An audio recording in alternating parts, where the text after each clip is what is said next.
Good morning, everybody. All the delegates who have logged in for today's IC macular surgeries decoded.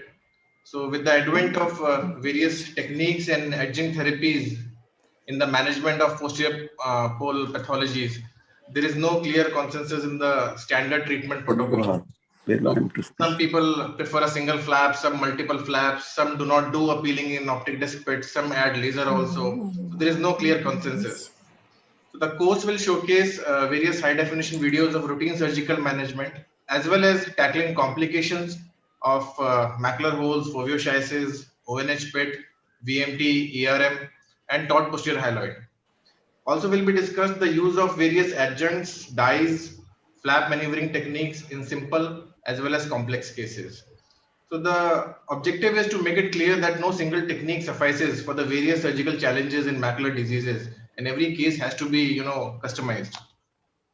So I'd like to, introduce all our, galaxy of co-instructors, starting with Dr. Lalit Verma. He needs no introduction. He's the president-elect of AIUS and mentor to many VR surgeons, numerous VR surgeons across the country, including me. He'll be speaking on VMT and ERM. Dr. Bhuvan will be speaking on optic disc pit. He's a prolific surgeon from New Delhi, from Bharatiya Institute, and he has many ICs and symposia in Uretina, APAO, and APVRS. My good friend Dr. Srinivas Joshi will be speaking on macular holes. He's from Hubli, from Joshi Eye Institute. He has, won numerous awards, video awards, including the Red Buckler multiple times. And the last one is Dr. Dharmesh Kar, again my very good friend from Mumbai, and runs very numerous and very popular courses at ASRS regularly, and he'll be speaking on taut posterior hyaloid membrane. So I'll just stop sharing my screen and request Dr. Lalit sir, are you ready with your presentation? So we can have your presentation first. Yeah, Vishal. If you allow, I'll share my screen. Sure, sir, you can.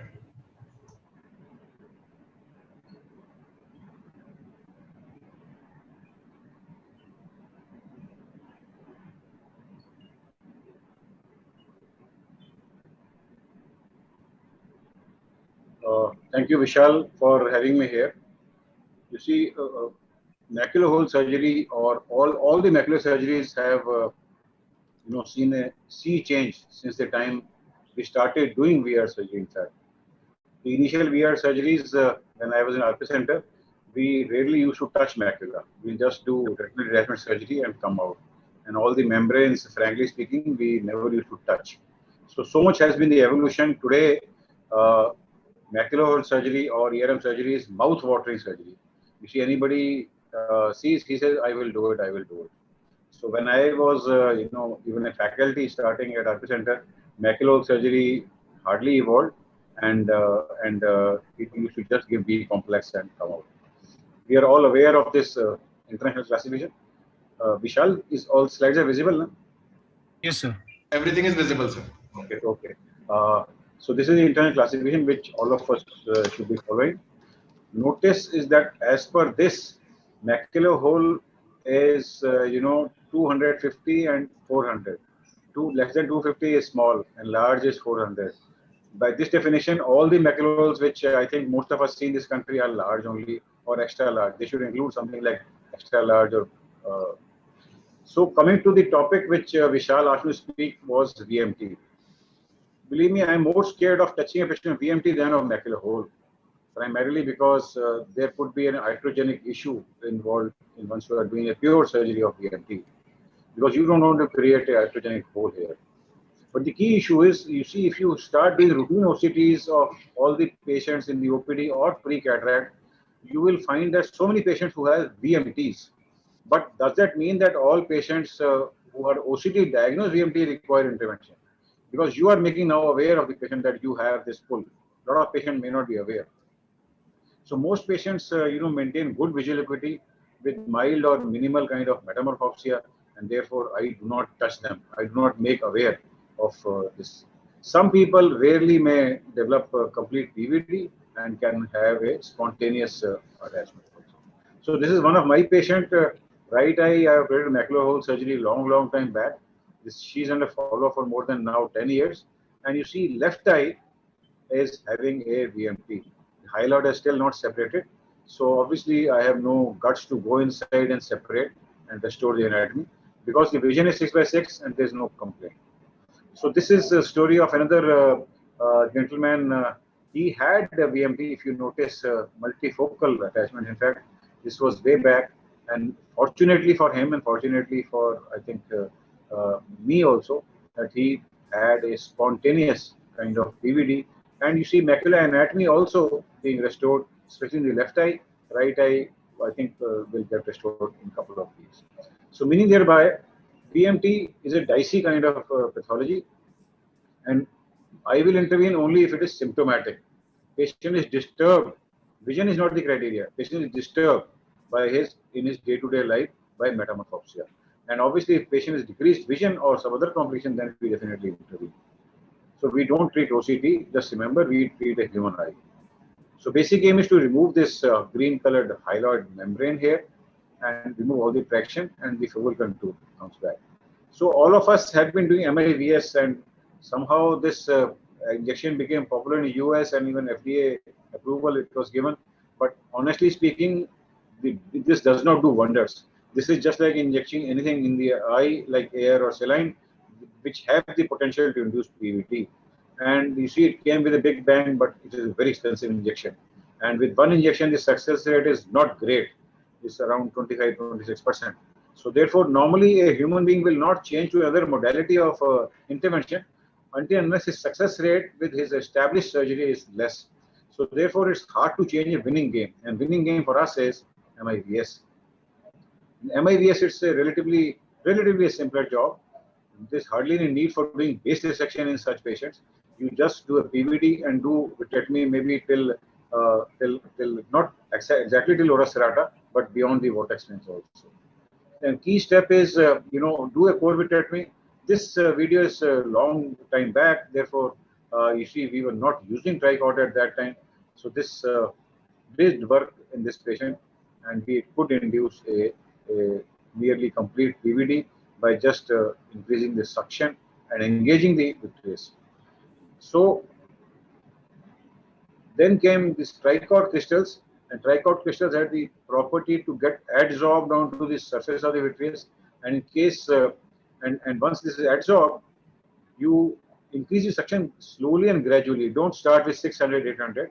I start with 300, 200, and gradually increase. And the end point should be signet ring formation. You see on the disc, if you see now carefully, we are at the disc level, and slowly and gradually pull without inducing any bleed or something, and this will come out.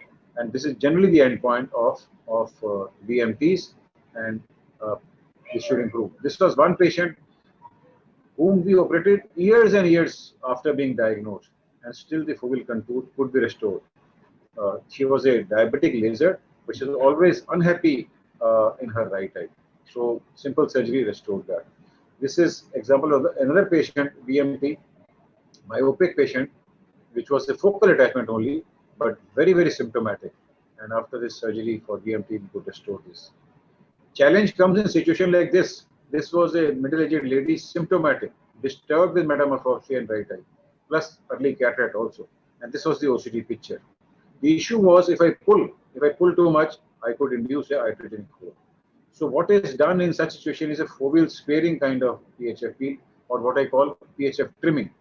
This video exemplifies that similar steps: core vitrectomy, put triamcinolone, and instead of pulling, what you do is you trim all around the fovea, like it's being shown here. You go to the papillomacular bundle. This is showing, and allow this small stump to remain attached. You see this trichot stained stump which is attached at the fovea. Don't pull this too much. So I have trimmed this posterior hyaloid both nasally and temporally, and this does the job. You see the same patient after a couple of weeks. It takes time for foveal anatomy to come back to normal, but I have not induced any iatrogenic hole here. This is the same patient which I am showing here. Only PHF trimming was done. So no aggressive pulling of hyaloid in a situation like this. This is another patient where patient had 3 by 60 vision, profound symptomatic metamorphopsia, and this was the pull here. So here again only PHF trimming, I did not do any ILM surgery also here. I just trimmed the hyaloid, and this patient did improve in symptoms, and also fortunately 6/18 vision she got. Other surgery which Vishal asked me to cover was a epiretinal membrane. We all know which is the culprit in what kind of pathology. You see, in VMT, the culprit is hyaloid. In epiretinal membrane, there is an epi upon that, that is upon the retina, there is a membrane on the retina. And in a hole, which is further down, there is the ILM you need to feed. And you can easily distinguish this highly reflectile, membrane, which is red colored in pseudo color image, from the green color, which is low reflective. This is vitreous, and this is a epiretinal membrane. Again, a lot of these epiretinal membranes may be asymptomatic. This is a global kind of ERM. Vision is 6/9. So again, I will not touch this patient because vision is good, patient is asymptomatic. So what I am going to show you is one video of which contains 3-4 clips of various kinds of VRM in various situations. So this was a relatively simpler looking. We stained this with Reti blue and used the key step here is to create an edge. Once you identify the edge in a safe plane, that is between the membrane and the retina, healthy retina, then the half of the job is done. The palpitations occur till the time you are creating a plane. So once the plane is identified, then you can actually pull it with the vitreous forceps, or maybe sometimes you can drag it if you with the help of this MVR blade itself. So this was successfully removed. This was a patient of diabetes where we did not stain because this ERM was visible. So most of the times I will stain, but here because the edge was visible, so I just took it out. This was another diabetic where there were a lot of membranes on the surface of macula. So here again, after creating that edge, even this with the help of cutter only, a lot of this, the behavior of this diabetic membranes is different than the idiopathic kind of ERM. But nevertheless, all these macular membranes have to be removed. And this was another patient, silicon-filled eye, high myope. We had done the surgery. Post-RD surgery, this patient developed an ERM. And under the oil, sometimes you can remove this.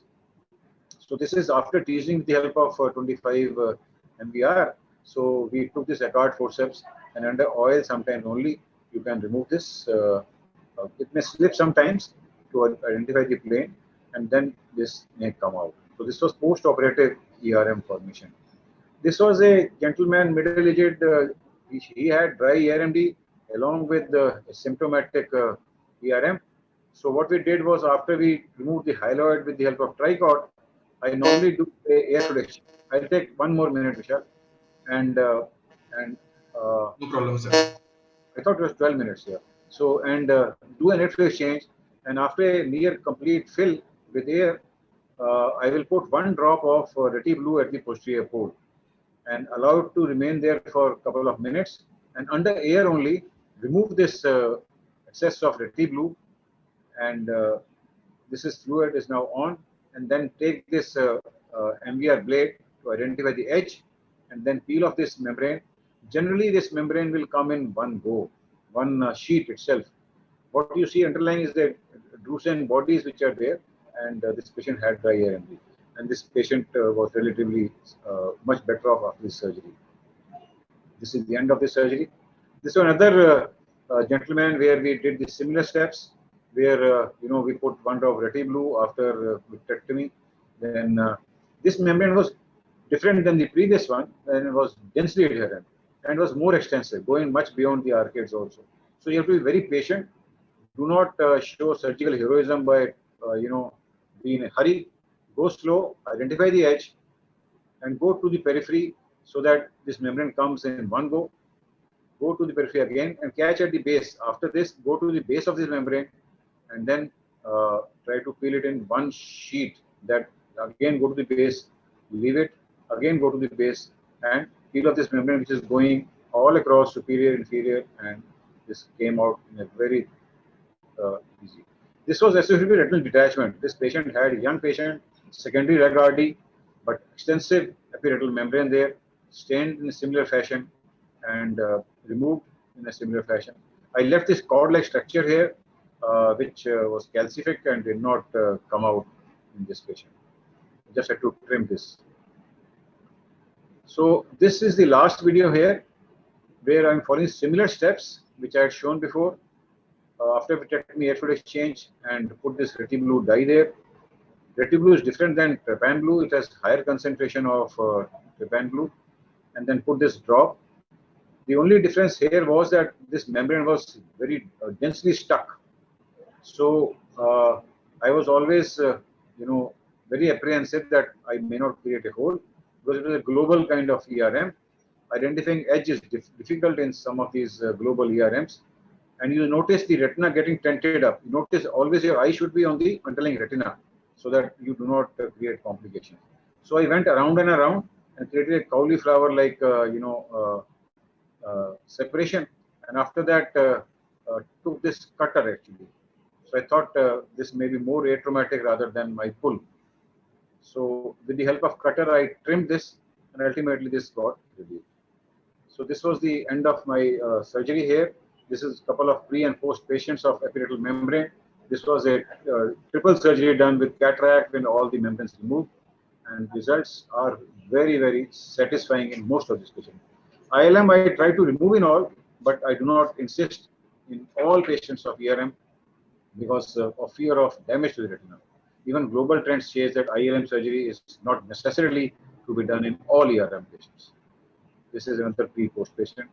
So with this, I will thank Vishal for having me here. So this patient had, recovery of 6/6, although contour has yet to fully formalize, but still recovered very nicely.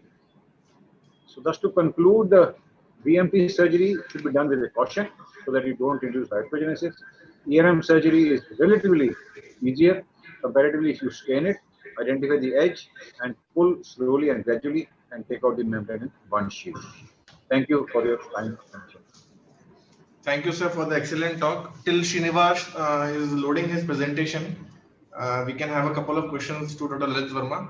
Sir, I have a question for you that sometimes not just the vision criteria, but the amount of metamorphopsia in VMT, especially, the patient is sometimes 6/9, but he is very fed up of the metamorphopsia. So, in those cases, what is your criteria? Do you look at the vision or do you look at the symptoms? Because you can end up in a macular hole, and the pre-existing vision can be less post-operatively. So, in that cases, what do you do? So I agree with you. I had, mentioned this in my talk itself, that metamorphopsia for me is more important than the vision in VMT patients.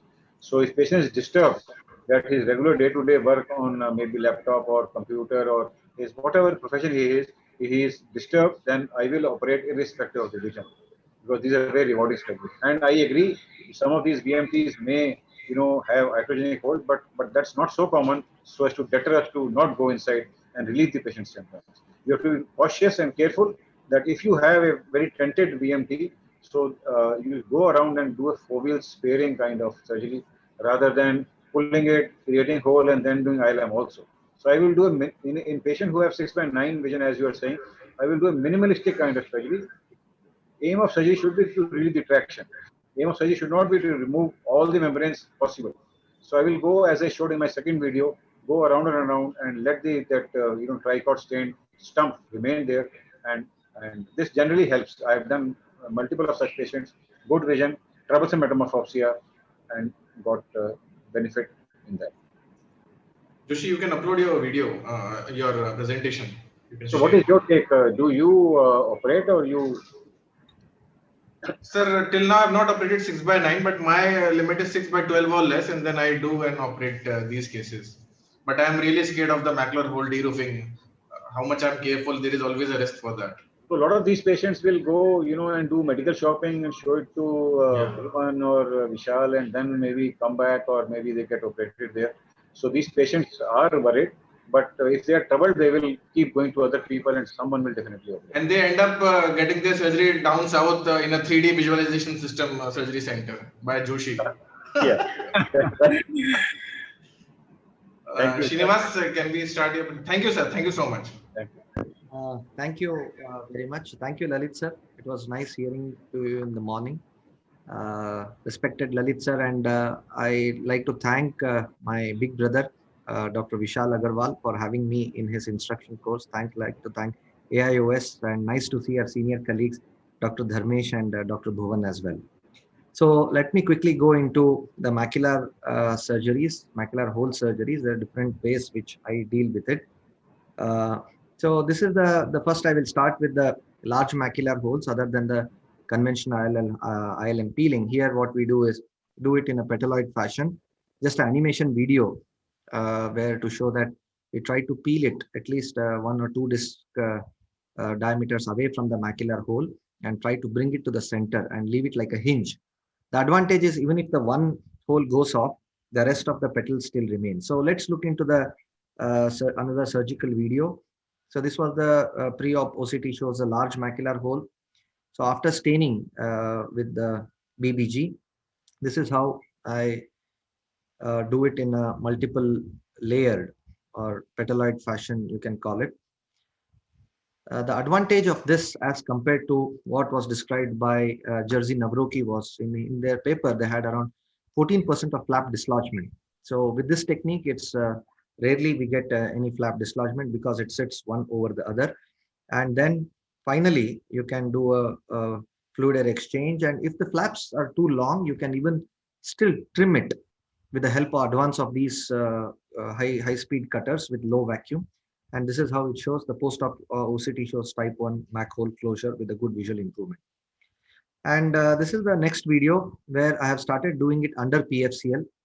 So here, this was all the videos I'm showing is under the Ingenuity, and this is the IOCT done on the Ingenuity screen. You can see the large macular hole over there. So a slight modification to what I showed before is I do it under PFCL is because these flaps get trapped inside the MAC hole. So that's the advantage. They don't come out, and it's not a free floating like thing. And slowly, now you can see here, it's almost on the IOCT. It looks completely plugged. And doing a fluid air exchange is very important in these cases. So what I do is I slightly tilt the eye superiorly, so that the PFCL comes out of the MAC hole. And now you can see where I'm holding my extrusion is first superior part of the retina, and then lastly I go over the disc. And you can hardly see there was any flap dislodgement even at the end of the procedure. So that's another advantage of doing it under PFCL. And we have done around 115 cases now. I have not seen any single flap dislodgement in this technique.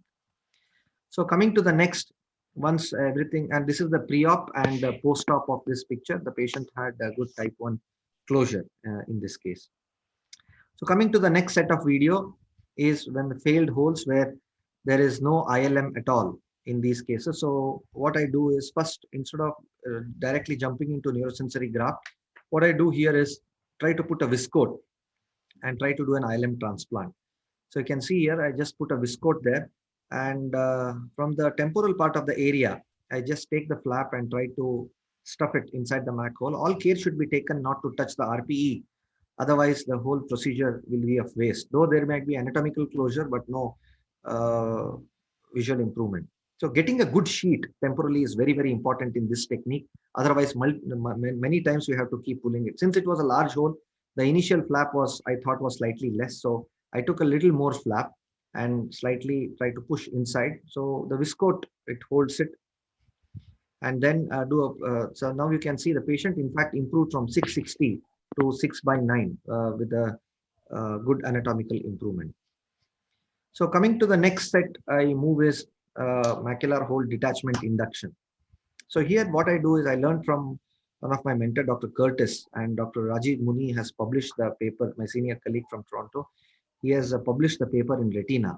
So here, using the 42 gauge needle, I try to create blisters around the macular hole, avoiding the papillomacular bundle, the inferior to the hole, temporal to the hole, and superior to the hole. So by doing this, actually we are trying to create a more elasticity of the retina. And after fluid air exchange, once the macular hole gets detached. So here is what the hypothesis is, probably the edges of the hole is stuck to the RP. And here we have to lyse that 360-degree lysis of that adhesion. So that's the main intention of doing this technique. I've done around 4 cases and 3 cases have been successful with this technique. So now you can see here with after the fluid air exchange, because of the gravity, it comes into the center, and this you can see the pre-op and the post-op, you can see there is a pretty good macular hole closure. So this was the paper which I was talking about, induction of macular detachment for the treatment, and this was published by Dr. Rajiv Muni. So the discussion here is the injection of subretinal BSS reduces the tension and stiffness intrinsic to the retina. It separates the tight adhesions of the retina and RP, and we must ensure that the retina RP adhesions are completely lysed, that is 360 degrees around the macular hole. So when all of these things fail, then I go ahead with the one technique called as the neurosensory graft technique. So here you can see I'm just trying to cauterize the superior area. Wherever there is less of blood vessel, try to take that area as close to the posterior pole as possible. And I inject 42 gauge with the 42 gauge needle. I inject a BSS because while lifting this flap, I don't want to damage the RP or the choroid. So initially we can start with the bimanual technique where you can use the chandelier illumination so that we can cut it with both the hands. And once we are acquainted with, then we can just do it unimanually as well. So either you can put a PFCL over the graft, or you can just slide the graft under the PFCL, whichever best suits your hand. And now you can see I've just tried to place it over the MAC hole and lasering the that edges where I took the graft. And doing a fluid air exchange is again very important. The IOCT shows it on place because in this fluid air exchange, we don't want the graft to get displaced. So again, silicone oil was injected in this patient, and now you can see there was a very good improvement up to type 1 closure in this case as well. So this is another large macular hole of 1076 micron. So this was a traumatic macular hole. So this, I call it as our fellow Dr. Giriraj has named it as a dancing graft. So here I tried to cut it same like that as I showed in the previous video. Everything was similar. In fact, the cutting was more proper than compared to the last video. And after that, I tried to put it in the center and put the PFCL. You can see there, but the edge of that graft got attached to the forceps and it started floating. So I just removed it, everything, and then again placed the graft. And again, it started lifting. Again, I had to remove it. And finally, it was settled well. Then I thought everything is over. Let me laser the graft edge. But again, if you can see here, while doing fluid air exchange, the graft was again moving. Again, brought it to the center. The little amount of fluid also was causing it to move. Then I thought something is not right in this case. What was happening? I could see some vitreous strands still there. So that's where I realized that probably the PVD was multi-layered. It was not induced properly. And then you see here, I hold the graft in the left hand and then properly induced the PVD again. And then you can see finally the graft settling well. I thought all is over and the graft is sitting nicely. I did fluid air exchange. And again, after silicone oil, again the graft started slipping. Finally, I thought I'll complete the silicone oil and then I will bring it to the center and place it.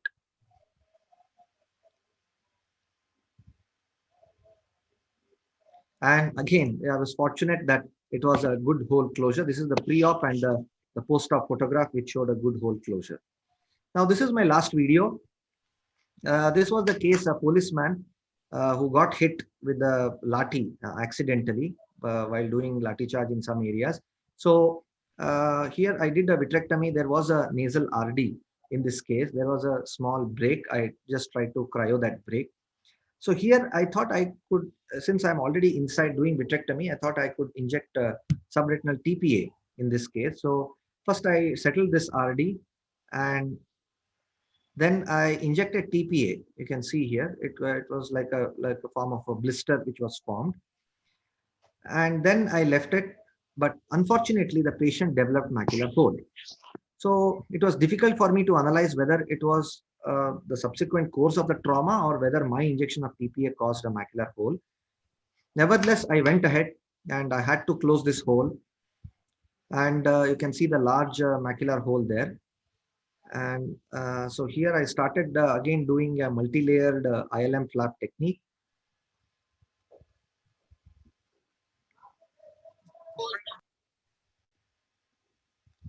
And try to bring those flaps inside the MAC hole under the PFO so that it stabilizes well.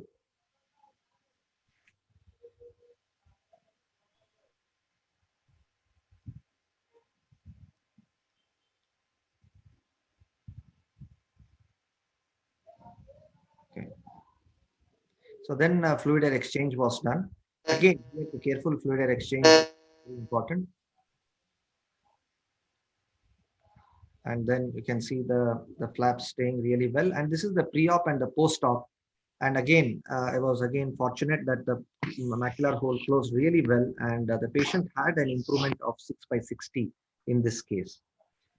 So there are various things mentioned in the literature. Apart from this, we have use of lens capsular flap transplantation, autologous platelet transplantation, heavy silicone oil, and arcuate retinectomy. These are the various other ways where we can close the macular hole as listed in the literature. I once again I like to thank my co-colleague, Dr. Giriraj, who have helped me in getting these videos and editing these videos for me. And thank you everyone for the patient listening. I would like to thank Vishal Agarwal again for giving this opportunity. Thank you, Srinivas, for the excellent videos and amazing techniques you have described. And I request Dr. Lalit sir and the other co-instructors, to add to the discussion, because I'm uploading my slides. It will take a few Wonderful seconds. video, Srinivas, and you have a very good collection of various techniques. And multi-layered flap, I think, is your baby. So, what I wanted to ask was one small query, because you can't ask a Doyen too many questions because he knows everything about macular hole. So the question was that you see the technique of inducing a RD, where you say this, the edge is tensed up and stuck. Can you pre-op identify such patient that this is the patient where you will induce pre-operatively? Because you see a macro defect, you see an OCT, Correct. and any configuration of OCT where you would like to mentally decide pre-operatively that in this patient, instead of graft, I will induce an RD. Very good, sir. Very good question. The flat open holes, the one which are stuck, not the one which have a configuration like this. The flat open holes, what we call, which is stuck. I think these are the cases where we need to do an induce, because the thing is, when creating a blister, it bulges. So that part of retina becomes elastic. And then when you do a fluid air exchange, you can see that's the bullosity. That's the bullous kind around the macular hole. So that gets closed by the tamponading effect. So when it closes, the author has described that the edges will come closer to each other. And he has got success. So even I tried it in 4 cases. In 3 cases, I was successful, but in 1 case, it did not cause. In fact, the hole size enlarged. So then I realized that the flat open holes, these are the one which probably are better. And other than stuffing, we can just try this method. If this fails, then we can go in for a more invasive, that is the neurosensory grafting. So this surgery has always to be combined with a graft, whether ILM autologous graft or a retinal graft. Because alone this surgery has no role. Because it has to be supplemented by a graft, because otherwise the gap cannot be covered. Correct, sir. That is it. Wonderful videos. So now I want to add one more thing, if you permit me. Yeah, Dharmesh. What he said about the subretinal fluid injection for removing the adherence of the retina and the RP in refractory holes. More less traumatic way would what I do is routinely in old chronic holes, I just gently massage the edges of the hole, and that does a fairly good job in these cases. Correct. So that, Vishal, I also used to do it regularly. My take on that is, if it is a freshly adherent this thing, if it's a old kind of adherence, then it may not work, that massage. So massage will work only if it's a weak adhesion there, and you can break that with the help of gentle massage, with the help of Tenos diamond duster. But you have to be very careful, because this can induce post-operative RP changes also if you are very vigorous in massaging. So it has to be very gentle massage. I agree. I used to do it, in refractory holes or a failed hole in some of these patients. But what Srinivas showed was a very old chronic stuck. That massage may not work as well. I have a Bhuvan, question. Dharmesh, you want to add something? Yeah. Yeah, Srinivas, if you massage even after inducing RD, or you just do fluid injection? Pardon? Repeat that. After inducing RD, do you do massage to the large hole or you just do fluid No. injection? See, when we induce RD there, when you saw the video in the last, while doing a fluid air exchange, because of the gravity, the bullosity of that RD comes to the center. So our intention is to detach the macula. The macula has to be detached. But mechanically you do not massage. No. When the macula is lifted, how can we massage it? The macula is lifted there. We want to lift that macula. See, we think that there is a 360-degree adhesion, RP adhesion to the edges of the neurosensory hole. So the idea here is to lift the edge. And then the second idea is to cross an elasticity of the retina. Both together will try to close this hole as described by the author. And you try to drain from the hole at the end after the end of fluid exchange? There is no need to drain it. Okay. Just because of the tamponading effect, it goes away. The fluid escapes through the hole. And once the fluid escapes, as the retina keeps settling down, it comes to the center. Thank you, Srinivas. Now go ahead and, for the sake of time, request Vishal, who is the chief instructor of this course and is doing pioneering work in a lot of complex VR situations. And one of them happens to be a myopic schisis. You see, myopic schisis, a lot of people don't touch. They just do an OCT and the patient keeps roaming around. And till the time patient lands up in a proper setup, then some people will have confidence to operate on this patient of myopic schisis. So Vishal, how do you manage this? Thank you, sir. And I agree with you totally that these are very complex cases. And no matter how much experienced you are, you still feel jittery before a myopic foveal schisis case. So pathological myopia, just a short brief. Pathological myopia is globe elongation and a refractive error of at least -8 diopters or axial length of greater than 26.5 mm, which is associated with degenerative changes in the retina. And it varies considerably in different geographical regions, the highest prevalence being in the Asian population. And pathological myopia has a very high disease burden. And myopic foveal schisis is present in about 30 to 40% of patients having more than 8 diopters or more myopia. So what happens is there is excessive axial elongation of the eye, which results in the mechanical stretching and thinning of the choroid RPE, thereby causing various degenerative changes in the retina. And then we have what we see is the posterior staphyloma, chorioretinal atrophy, lacquer cracks, macular hemorrhages, CNVMs, myopic foveal schisis, and then finally culminating to myopic macular hole. So I'll be discussing not the buccal part in myopic foveal schisis because I don't do that. I do vitrectomy. So I'll be discussing the pars plana vitrectomy part and the unique problems which we face in myopic foveal schisis. And there are 4 categories which are the main hurdles for the surgery. First is the visualization of the posterior pole, the length of the eyeball, of course, because these are long eyes. The PVT induction is very difficult in these eyes and carries unique challenges. And the common technique which can be reproduced again and again and give you consistent results. So starting with the visualization, I feel that in these eyes, even a slight amount of cataract gives you a tremendous amount of optical aberrations. So these are not like routine macular hole surgeries or posterior pole surgeries where you can do with some amount of lenticular opacities. So my take is here, if the patient is 40 or above and he has a myopic foveal schisis, even a slight lenticular opacity, I'll go with a combined phaco-vitrectomy, and implanting a lens gives you excellent clarity of the posterior pole.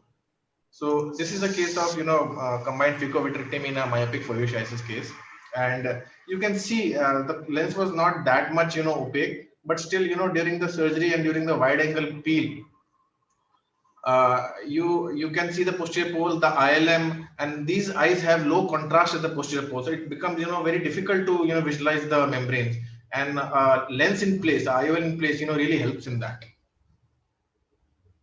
So this is the case where we did a phaco-vitrectomy and a large diameter ILM peel. Coming to the length, that is the main problem, and the instruments commercially available to us actually do not conform to the length of the pathological myopia. And there are a few ways of circumventing these problems. The first is the most common way to make a little posterior ports. So in myopes more than 29.5 or more axial length, you can make a port around 4.5 or even 5 mm to reach the posterior port. Or you can use customized forceps from various manufacturers for these eyes.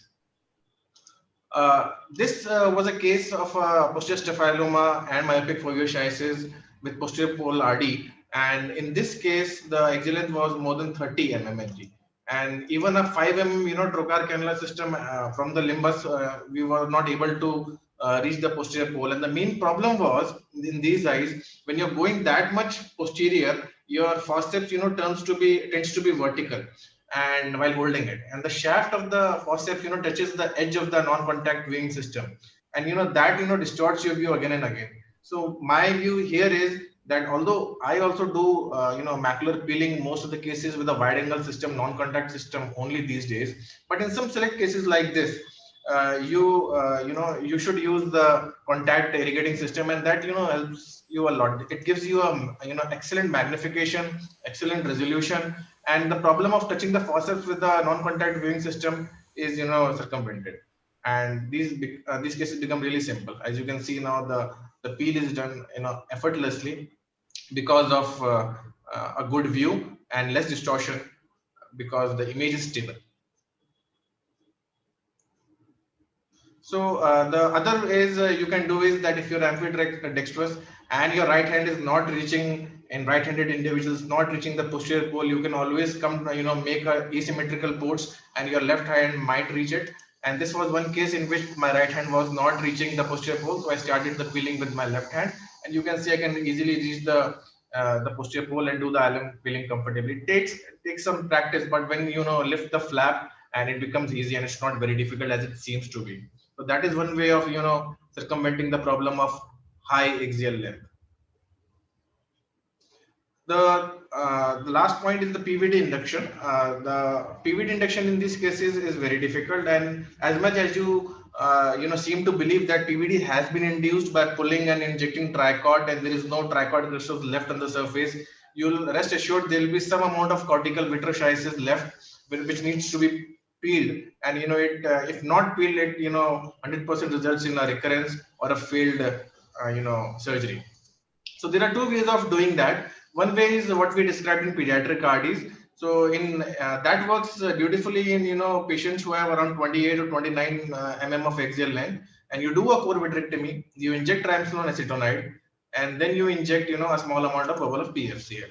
So we have stained the vitreous, and now we are injecting a small amount of PFCL till the arcades only, and then we try to make a cleavage plane in the hyaloid layer. We make a hole, and we grasp the edge of the hole anteriorly so that it enlarges, and then with the blunt instrument, maybe the light pipe in your other hand, you just swipe it around and make a PFCL well. So what a PFCL well is that when your hole is enlarged, you push the PFCL inside that hole, so the PFCL bubble is lying between the hyaloid and the retina. So this we have been doing routinely in pediatric cases, but it works wonders in this case also.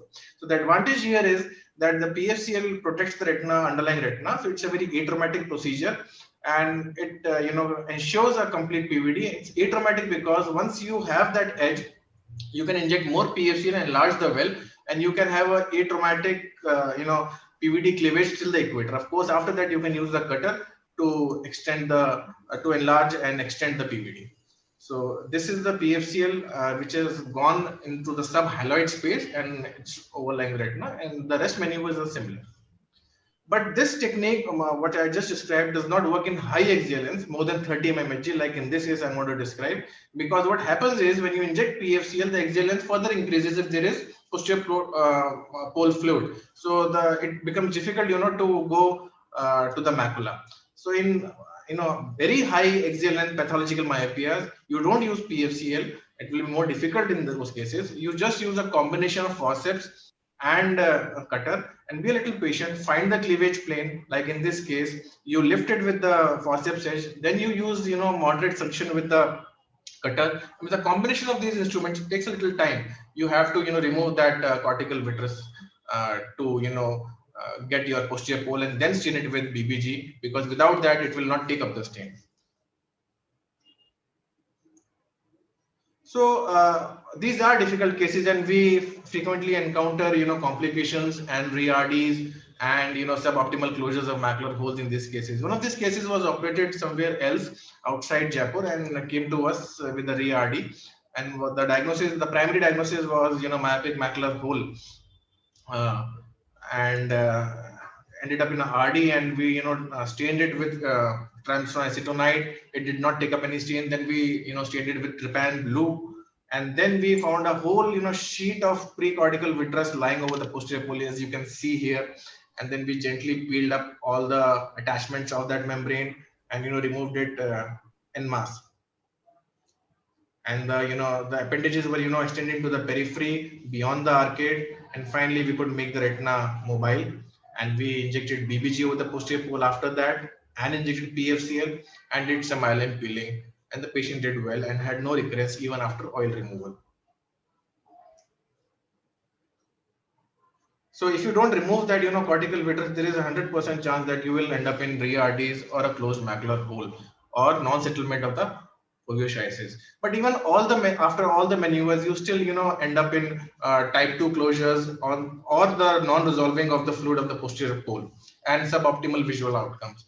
So what we have learned over the past few years, we have, developed a common protocol of what we follow in all these cases, and I'll, just exemplify with my last video. So this is a 60-year-old female, one-eyed patient, and the right eye, the vision was finger counting close to face. The axial length was 30.34, and the eye was pseudophakic, and the diagnosis was myopic foveoschisis with macular hole.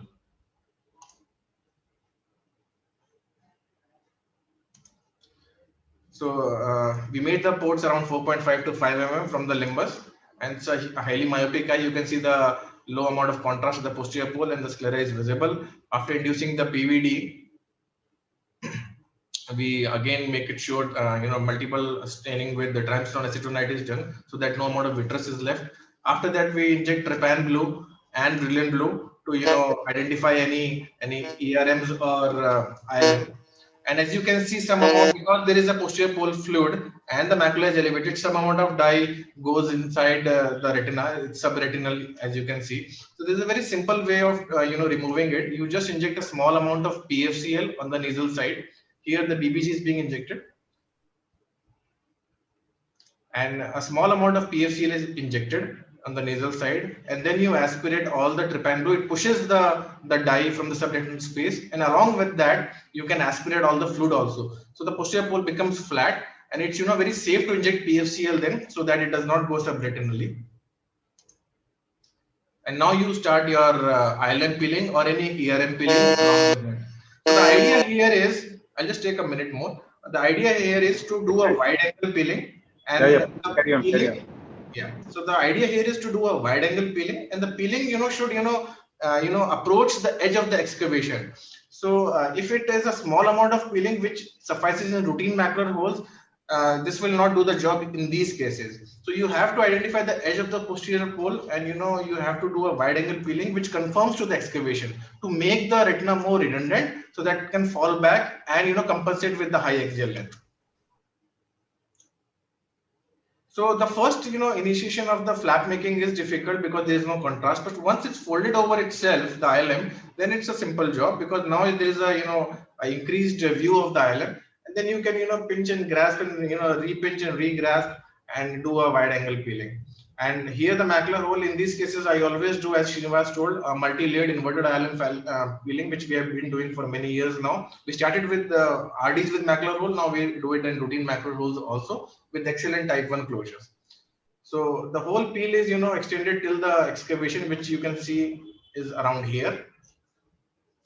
And the peeled ILM is, bunched up inside the hole. And it's not stuffed in actually, it's just bunched up, and a small tug is given. And after that, you go under here and do a lot of interface vitrectomy for the periphery. And you can see the beauty of this technique is, you can see the blue dot in the center. And with all the maneuvers, you do a indentation vitrectomy also. The flap is stable. You remove the PFCL slowly, gently, and even after removal of the PFCL, that flap will remain in place, rest assured, if we have done adequate multiple layer inverted ILM peeling. So now we are, aspirating the PFCL gently, And even after the last drop of PFCL has been aspirated, the blue plug is always there. And the other advantage of this technique is that you don't have to make a secondary retinotomy. So previously when I started these cases, I was afraid that there will be posterior pole fluid, because when there is PFCL over the posterior pole, it shifts the fluid in the periphery. Here you can see the fluid is in the periphery because of the PFCL. Now you make a second retinotomy, you can drain it, but it is traumatic. So you don't, in this technique, you don't need to make a secondary retinotomy, and the fluid absorbs by itself in a couple of days. So post-operative 8 weeks, we had excellent results in this case, as in similar cases, and the visual acuity was 1.0 logMAR, and we injected C3F8, no oil was needed.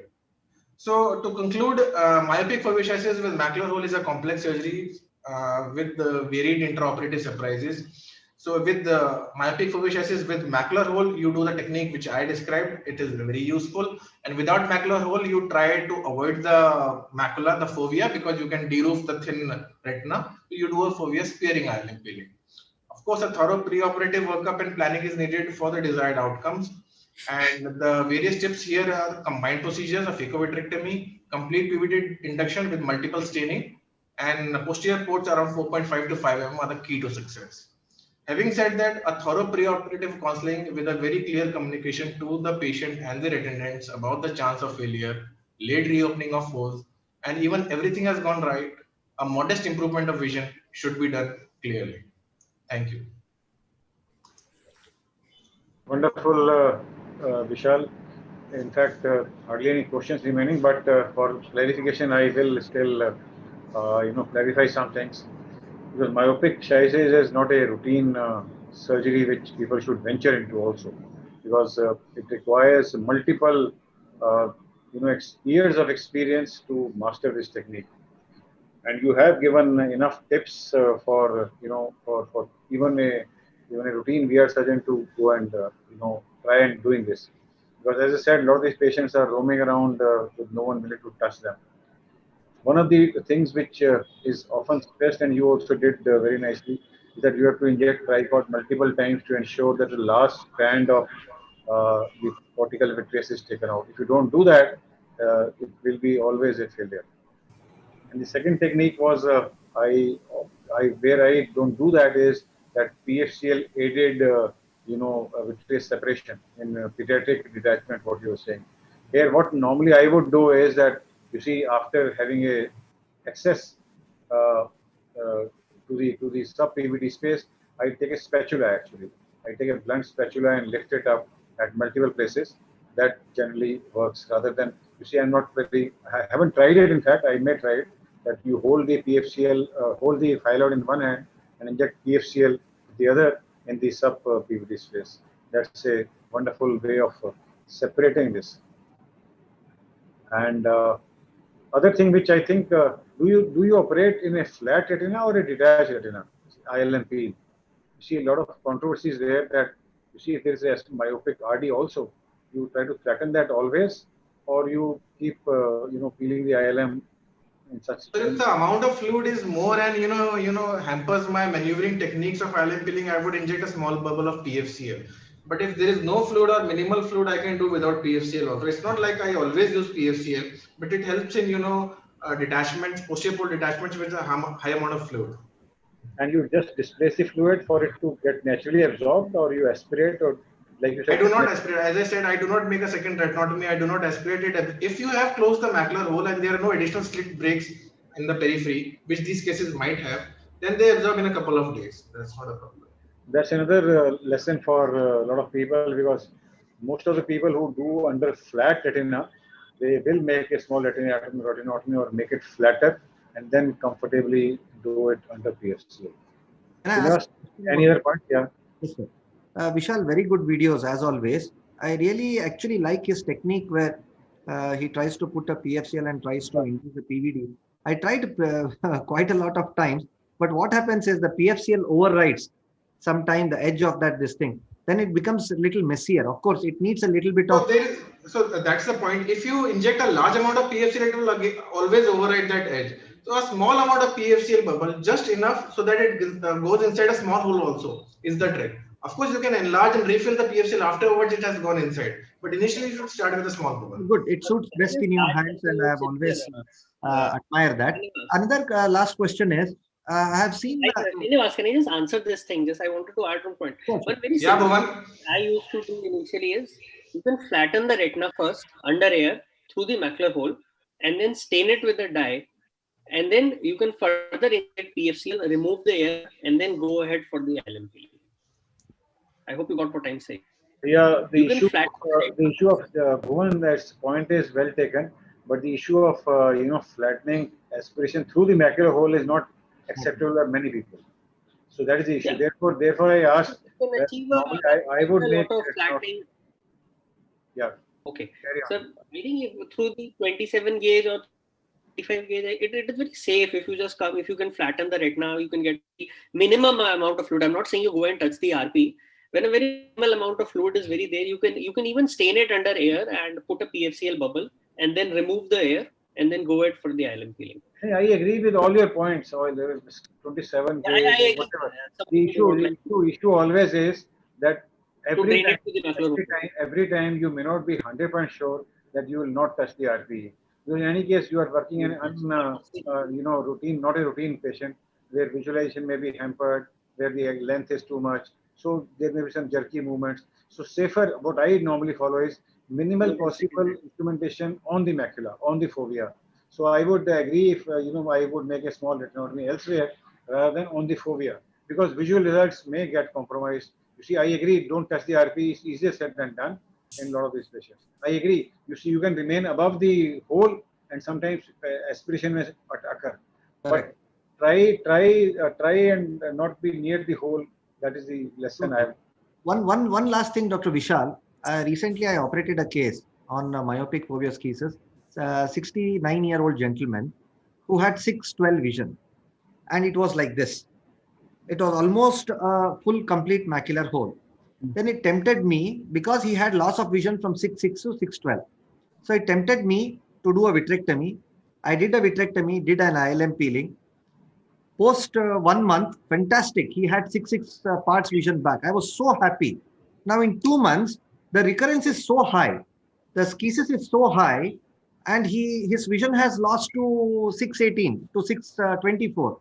Then I again had to reoperate on him, then put a PFCL, take that fluid away, did a retinotomy, and did it. But still his vision is not improving beyond 6/18. So that's the point. What I told you is that the amount of peeling has to be huge in these cases. It has to conform to the staphyloма. Otherwise, there will be recurrence after some months.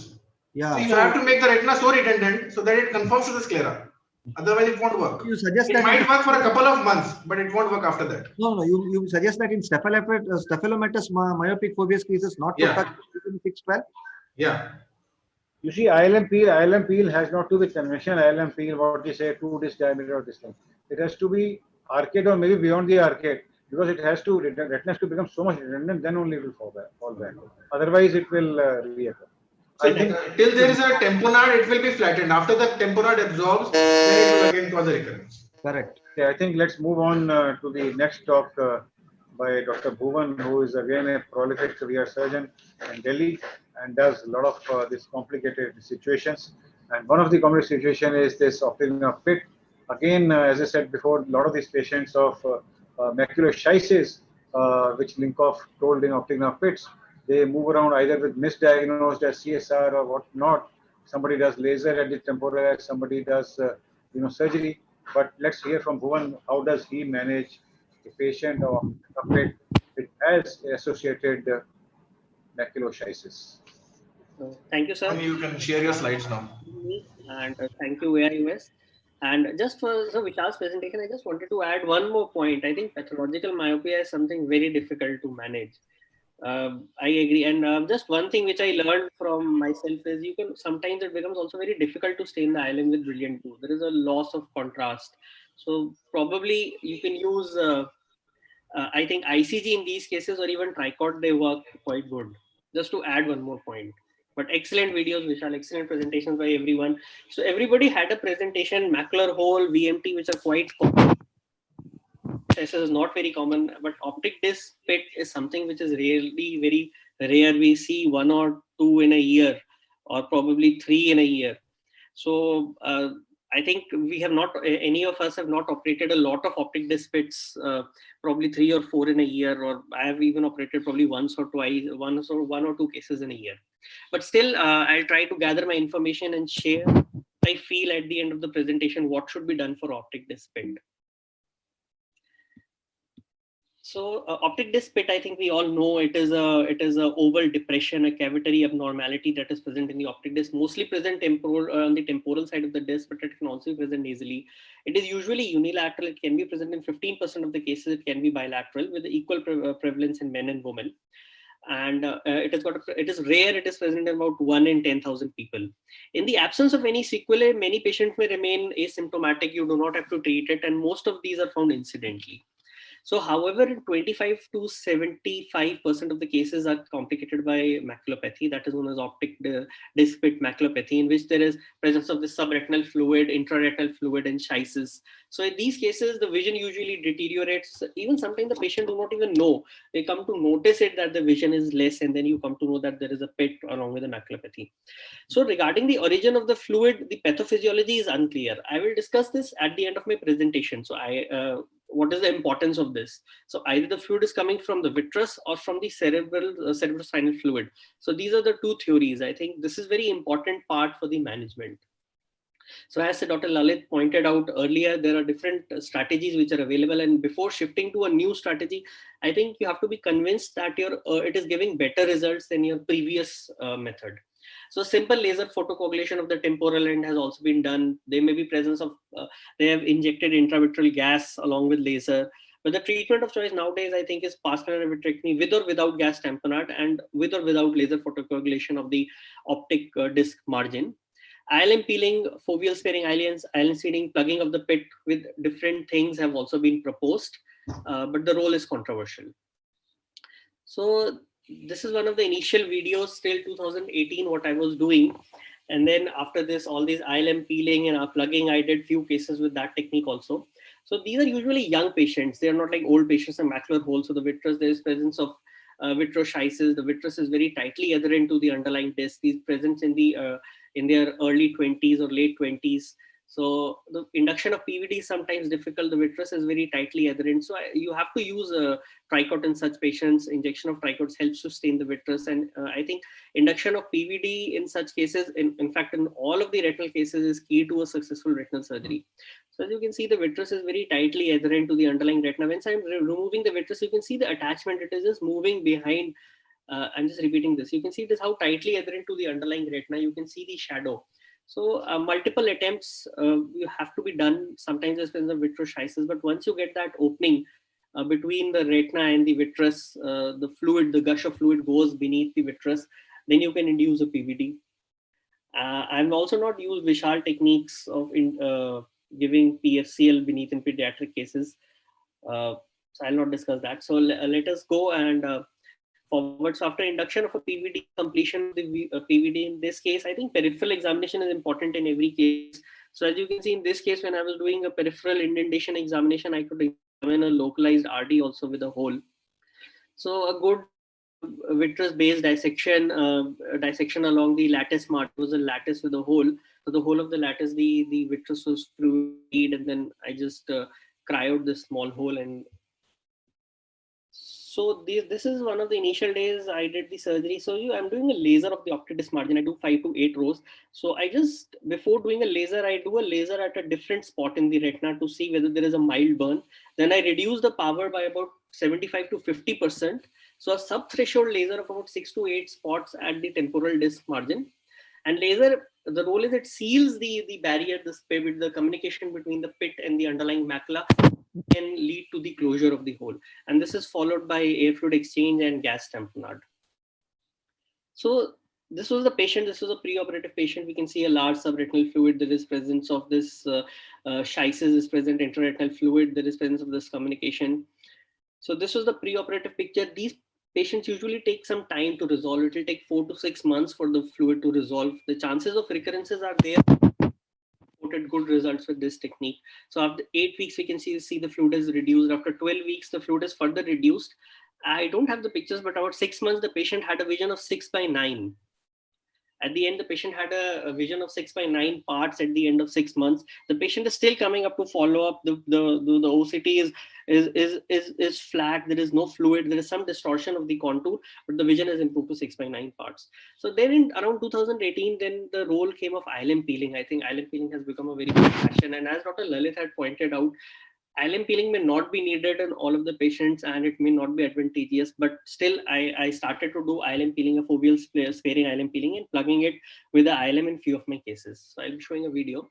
So this is just showing few studies which had shown favorable outcome in which they had just done vitrectomy with gas exchange without laser photocoagulation. There was another study which was done in 2012 by Ghosh et al., in which they did a PVD with laser photocoagulation, and they said that laser photocoagulation causes a permanent barrier. The only thing which it causes is slight enlargement of the blind spot, does not affect the final visual acuity, and they achieved greater than 90% success rate and drying of the macula in about 90% of the patients. Similarly, in Haraka also reported 10 of the 11 patients treated without endolaser had favorable outcomes. So this is the video. This is the last video this is the video which I have, after which I changed my technique again. So in this video, again, this is a young patient doing a vitrectomy. Is the most important. You have to stay in the tricot. You have to remove the overlying attachments of the vitreous. The vitreous is tightly adherent. So multiple attempts are usually needed because it is very tightly adherent to the margins of the disc of the optic disc pit also, and to the macula also. So there has been studies which have been showing that there is a role of the attachment of the vitreous at the macula also.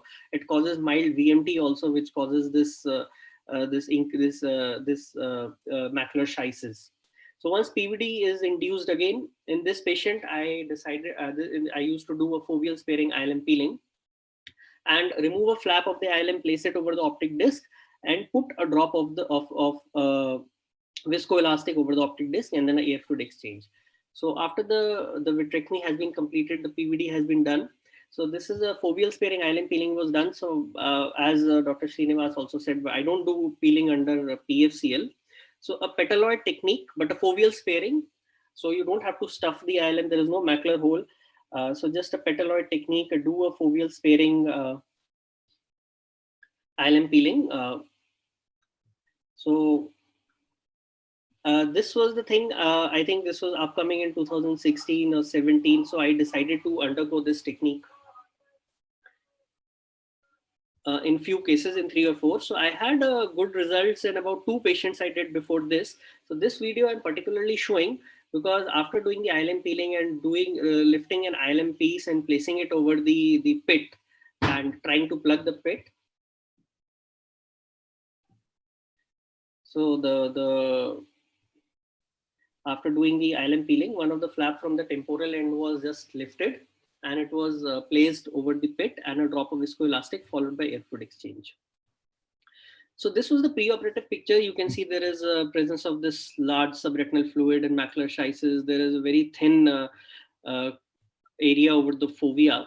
So in this patient, this is what happened after about 1 month. So the best, I didn't remove the ILM over the fovea. I did a foveal sparing ILM. I plugged the pit. You can see there is flattening of the macula. The subretinal fluid has gone away, and probably this intraretinal fluid will also disappear. The schisis will also disappear. There is attachment of the macula, but it has resulted in a macular hole. The patient says that she has received good vision. The vision is good. Her vision has not improved. I advised her to undergo another surgery for a failed macular hole. Since we do not have an ILM now, I'd like to do an ILM transplant over the macular hole. That is what I do as the first step after a failed macular hole surgery. But unfortunately, this patient did not agree. She was a very young patient, a nursing mother of a 1-month-old child. She did not agree for any further surgical intervention.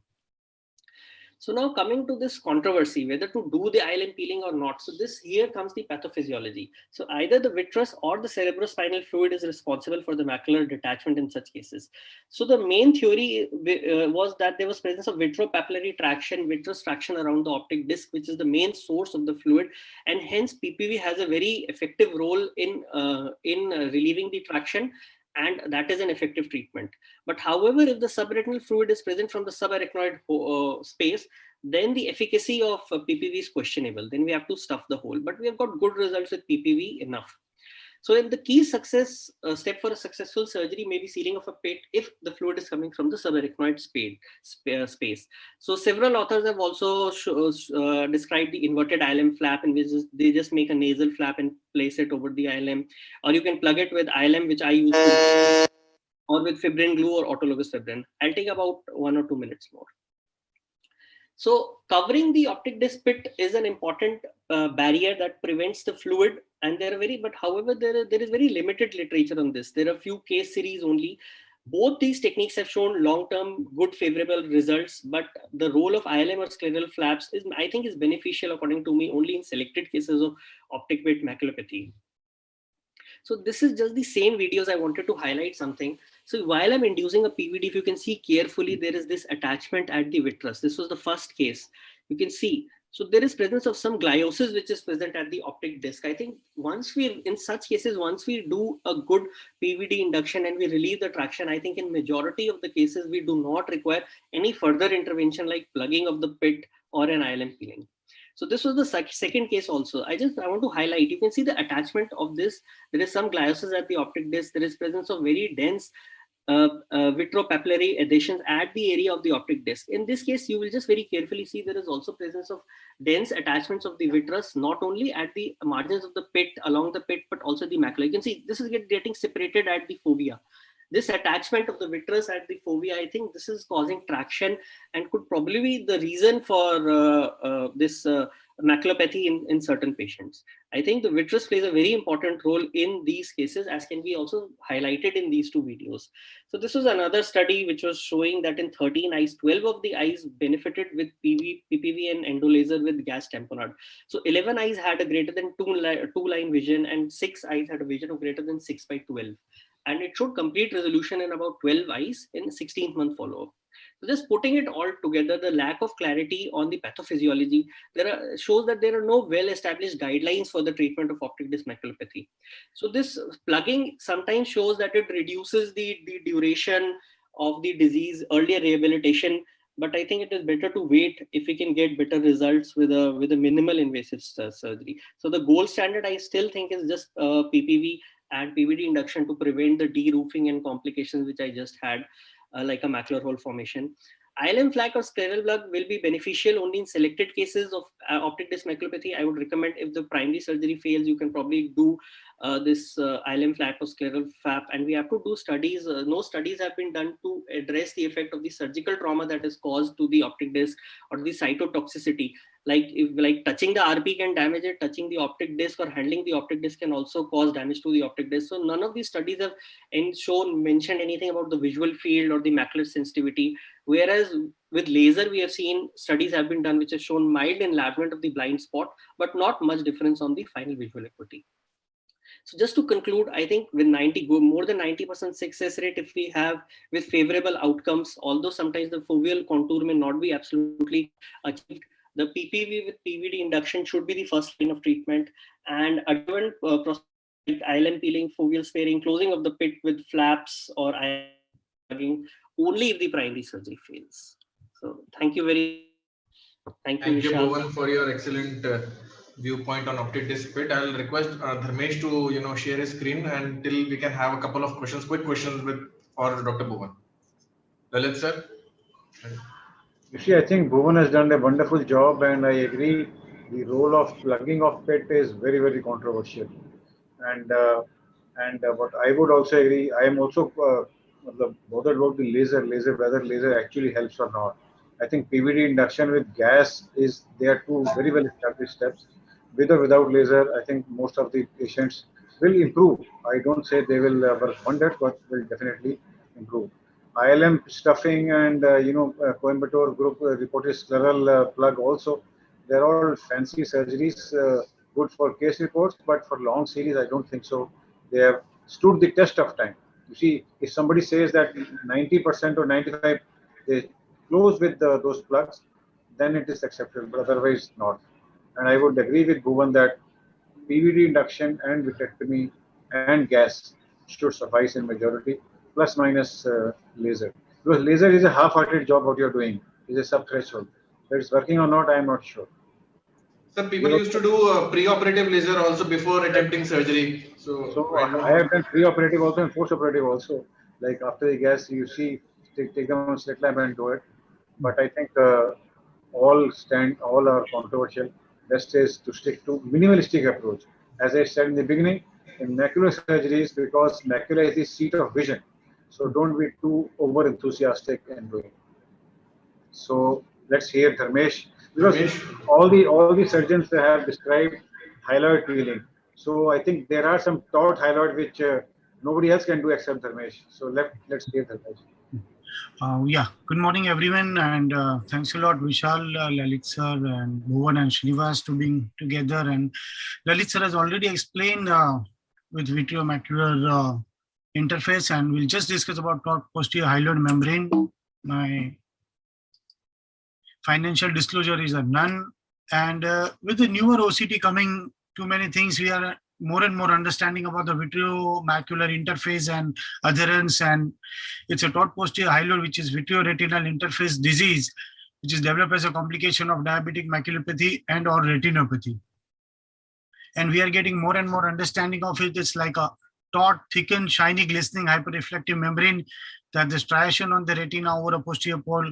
Attachments are disc or the top of the elevated surfaces, which can be easily seen on the OCT. The retinal thickness greatly increases this and give to intraretinal hyperreflective cyst-like cavities and sometimes foveal detachments. Taut posterior hyaloid can be result in a recalcitrant macular edema with foveal detachment. It does not respond to a laser treatment or the anti-VEGF injection. So many times, if edema keeps on coming and we don't find, the posterior hyaloid can be a cause of recurrent macular edema in diabetic. We'll just share a few of my videos.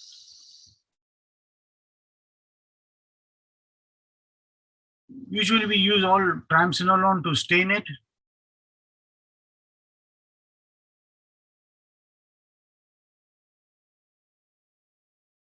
And we try to peel it up, lift it up the posterior hyaloid or posterior hyaloid. The care we take it here is to be very gentle, and we should not deroof the macula or the fovea. And Lalit sir has shown very nicely in the videos. And the repeated staining.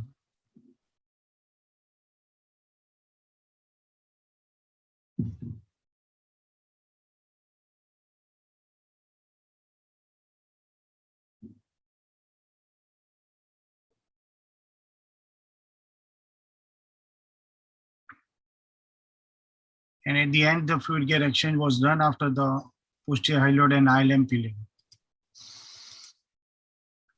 This is the second surgery, where first we stain with the triamcinolone and then with the brilliant blue dye.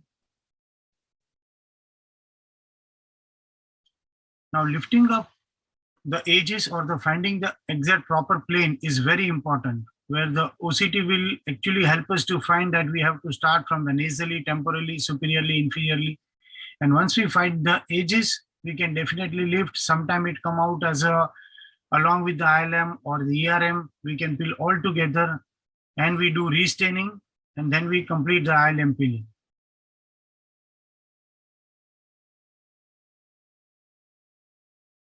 If any break at the end, we have to laser thoroughly check till the periphery and we complete the surgery with the fluid gear action and the gas injection. So thank you very much.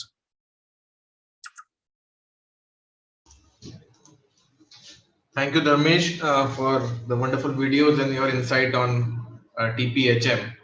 Dr. Lalit, we still have a couple of minutes left, sir. Bhuvan, Srinivas, you can add anything from any of the talks.